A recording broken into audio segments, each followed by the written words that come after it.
Hello friends, welcome back to my channel. તો આજે આપણે બનાવીશું ઇન્સ્ટન્ટ સૂજીના મકાઈ ઢોકળા।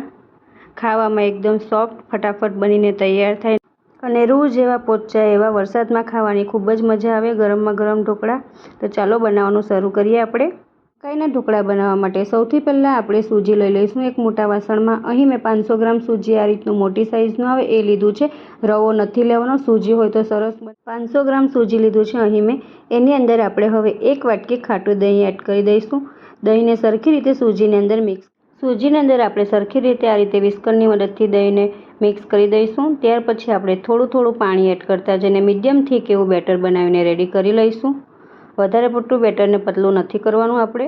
આ રીતનું મીડિયમ થીક એવું બેટર બનાવીને આપણે હવે રેડી કરી લીધું છે અહીં। બેટરની ઉપર ઢાંકણ બંધ કરીને આપણે 20 મિનિટ સુધી બેટરને રેસ્ટ આપીશું।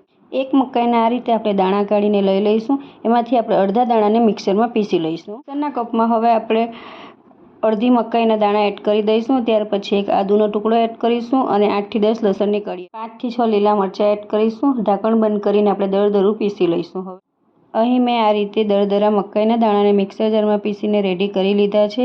વધારે પડતું ઝીણી પેસ્ટ નથી કરવાની। 20 મિનિટનો સમય થઈ ગયો છે। હવે આપણે ઢાંકણ ખોલીને જોઈ લઈએ। સૂજી પણ સરસ એવું ફૂલીને રેડી થઈ ગયું। સૂજીને દહીં જોડે પલાળીને રાખી હતી એની અંદર હવે આપણે જે દરદરું મકાઈ પીસ્યું હતું એને આપણે એડ કરી દઈશું। આ રીતે આપણે જેટલી પણ પીસીને રાખી છે મિક્સર જારમાં એ બધું આપણે એડ કરી દઈશું એની અંદર। ત્યાર પછી આપણે એની અંદર સ્વાદ અનુસાર મીઠું એડ કરીશું। લીલા ધાણા જે રીતે તમને પસંદ હોય એ રીતે તમે વધારે ઓછા નાખી શકો છો। ત્યાર પછી આપણે જે મકાઈના દાણા રાખ્યા હતા કાઢીને એને પણ એડ કરી દઈશું। આખી મકાઈના દાણા, 1 લીંબુનો રસ એડ કરીશું। મકાઈમાં થોડું મીઠાશ હોય છે એટલા માટે બેલેન્સ કરવા લીંબુનો રસ એડ, અડધી ચમચીથી ઓછી એટલે આપણે હળદર એડ કરીશું। હવે આપણે સરખી રીતે હાથની મદદથી આ બધું બેટરની અંદર મિક્સ કરી દઈશું। ધાણા, મકાઈ અને મસાલા સરખી રીતે મિક્સ કરી લેવાના છે બેટરની અંદર અને જરૂર જણાય એટલું આપણે એની અંદર પાણી પણ એડ કરીશું। જો જરૂર પડે તો જ એડ કરવું।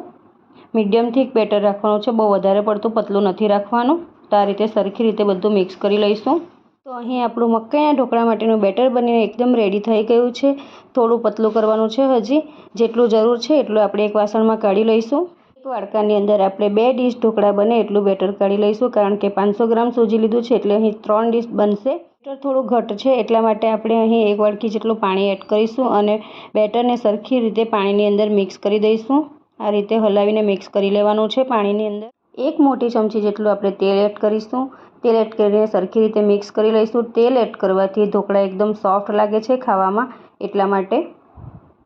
હવે થોડો ઈનો એડ કરીશું અને બેટરને એક્ટિવેટ કરી લઈશું। અહીં ઈનોને એક્ટિવેટ કરવા હું ઈનોની ઉપર થોડું પાણી એડ કરું છું અને સરખી રીતે બેટરની અંદર એક જ ડાયરેક્શનમાં ફેરવીને આપણે બેટરને સરસ એવું ફૂલવી લેવાનું છે। આ રીતે આપણે એક જ ડાયરેક્શનમાં ફેરવતા જઈએ। ઢોકળાના કુકરની અંદર પાણી ગરમ થવા માટે મૂકી દીધું તો પાણી સરસ ગરમ થઈ ગયું છે। હવે આપણે ડીશની અંદર થોડું તેલ લગાવીને મૂકી દીધી હતી। હવે આપણે એની અંદર બેટર એડ કરીશું। જે રીતની તમને થિકનેસ જોઈતી હોય ઢોકળાની એ રીતનું બેટર એડ કરીને સરખી રીતે સ્પ્રેડ કરી લઈએ। ડીશની અંદર બેટરને સેટ કરી લીધા પછી આપણે એની ઉપર થોડું લાલ મરચું પાવડર આ રીતે સ્પ્રિંકલ કરી દેવાનું છે। એ જ રીતે આપણે બીજી ડીશ પણ રેડી કરી લઈશું। આ રીતે આપણે બીજી ડીશની અંદર પણ બેટર રેડીને સરખી રીતે સ્પ્રેડ કરીને રેડી કરી લઈશું। હવે ઢાંકણ બંધ કરીને આપણે હાઈ ફ્લેમ પર 15 મિનિટ હાઈ ફ્લેમ પર કૂક કર્યા પછી આપણા ઢોકળા સરસ એવા થઈ ગયા છે। આ રીતે તમે ચપ્પુની મદદથી ચેક કરી શકો છો। હવે આપણે ગેસની ફ્લેમ બંધ કરી દઈશું અને ઢોકળાની ડીશને બહાર કાઢી લઈશું। ઢોકળા સરસ એવા કૂક થઈ ગયા છે। હવે આપણે એનો વઘાર કરી લઈશું।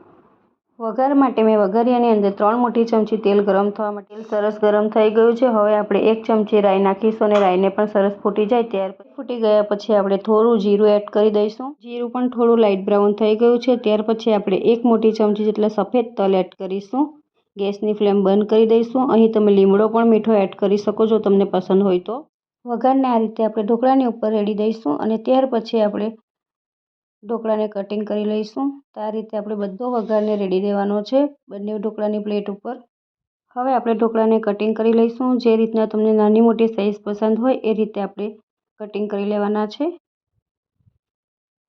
તો ફ્રેન્ડ્સ, તમે જોઈ શકો છો અહીં આપણા મકાઈના ઢોકળા બનીને સરસ એવા તૈયાર થઈ ગયા છે। ફક્ત 30 જ મિનિટમાં બનીને રૂ જેવા પોચા એવા તો ફ્રેન્ડ્સ, આપણા મકાઈના ઢોકળા બનીને રેડી થઈ ગયા છે. તમે આને ધાણાની લીલી ચટણી અથવા કે પછી સોસ કે ચા જોડે પણ ખાઈ શકો છો.